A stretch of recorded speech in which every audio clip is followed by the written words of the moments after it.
ताज्या आणि सुपरफास्ट बातम्या पाहण्यासाठी स्वराज्य न्यूज मराठीला सबस्क्राइब करा आणि बेल बटन प्रेस करा। पहिल्यांदा प्रवास करताय, कशा पद्धतीचं नियोजन वाटतं, काय वाटतं? नाही, आज पहिल्यांदा प्रवास नाही करत आहे मी। ज्या जिल्ह्यामध्ये जातो शक्यतो एसटीनेच प्रवास करायचा माझा प्रयत्न असतो। याचं कारण असं आहे की सर्वसामान्य प्रवाशांच्या काय समस्या आहे, एसटी कर्मचाऱ्यांच्या काय समस्या आहे, डेपोमध्ये स्वच्छता आहे का, डेपोमधील प्रसाधनगृह स्वच्छ आहेत का, एसटी कर्मचाऱ्यांसाठी जी राहण्याची व्यवस्था असते ती योग्य आहे का, या सगळ्या गोष्टींची पूर्तता त्या ठिकाणी आमचे आगार व्यवस्थापक करतायत का याच्या संदर्भातील माहिती घेत असतो। जी बस असते ती बस चांगल्या प्रकारे सुविधा प्रवाशांना देते का, त्या कुठे बंद तर पडणार नाही ना याची काळजी ते घेत आहेत का, ह्या सगळ्या गोष्टींची पूर्तता आणि माहिती घेण्यासाठी मी बसनं प्रवास करत असतो। आणि प्रामुख्यानं असा प्रवास केल्यानंतरच आपल्याला कळतं की लोकांच्या काय समस्या आहे। नाही तर एसी कॅबिनमध्ये बसून जर आपण विचार केला आणि ऑर्डर सोडत गेलो तर ते काय होणार नाही। तळागाळामध्ये आणि फील्डवर काम केलेल्या कार्यकर्त्यालाच कळतं की काय समस्या आहेत। आमचे हिंदू हृदय सम्राट आदरणीय बाळासाहेब ठाकरे, आमचे धर्मवीर आनंद दिघे साहेब यांच्या मार्गदर्शनाखाली एकनाथ शिंदे पूर्ण मार्गक्रमण ह्या राज्याचं करतायत। सगळीकडे जास्तीत जास्त सुविधा देण्याचा प्रामाणिक प्रयत्न ते आमच्या सरकारच्या माध्यमातून करतायत आणि त्यामुळे त्यांच्या मार्गदर्शनाखाली आम्ही तळागाळातल्या कार्यकर्त्यांना भेटून त्यांना घेऊन हा एसटीचा प्रवास सुखकर कसा होईल।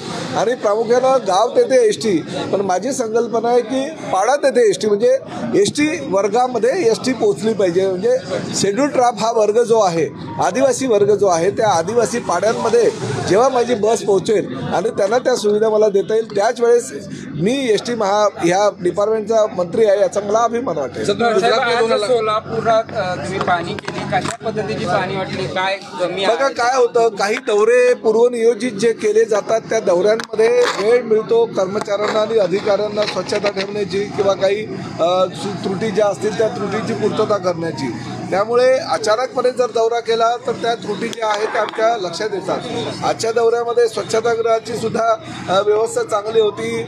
शिवजयंतीचा पूर्ण उत्साह असल्याकारणानं त्या सुट्टी असल्याकारणानं प्रवासी संख्या फार कमी होती, त्यामुळे प्रवाशांच्या समस्या एवढ्या मोठ्या प्रमाणात मला जाणून घेता आल्या नाही।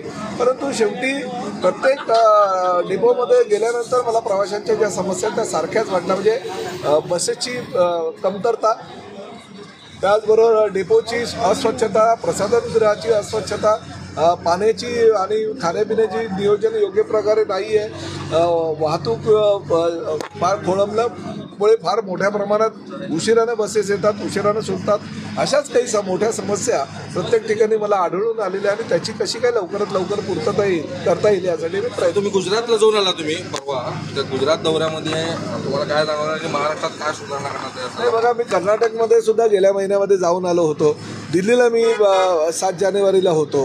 मी आदरणीय पंतप्रधान नरेंद्र मोदींनी आम्हाला सांगितलेलं आहे की अन्य राज्यामध्ये ज्या चांगल्या प्रकारच्या सुविधा आहे त्या तुमच्या राज्यामध्ये आणण्यासाठी तुम्ही प्रयत्न करा।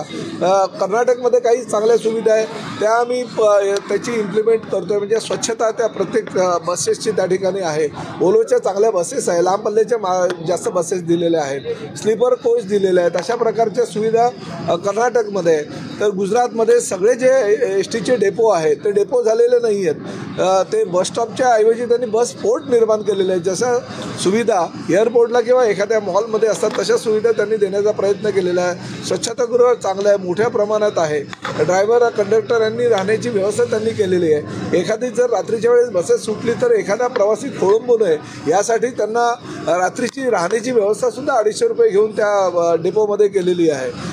चांगल्या प्रकारचं त्यांनी थिएटर बनवलेलं आहे, चांगल्या प्रकारचं छोटं हॉस्पिटल आहे, चांगल्या प्रकारचं खाद्यपेय मिळतील अशी व्यवस्था त्यांनी केलेली आहे। त्यामुळे ह्या सुविधा त्या ठिकाणी असल्यामुळे पूर्ण देशामध्ये गुजरात राज्यातला बसपोर्टला फार मोठ्या प्रमाणात मागणी आहे आणि तसेच बसपोर्ट राज्यामध्ये किंवा माझ्या जे 580 डेपो आहेत राज्यामध्ये महाराष्ट्रामध्ये त्या 580 डेपोचं चांगल्या प्रकारे PPP तत्वावरचं मॉडेल एक डेव्हलप करून ह्या आमच्या महाराष्ट्रामध्ये सुद्धा बसपोर्ट कशा प्रकारे निर्माण करता येईल त्यासाठी मी प्रयत्न करतो।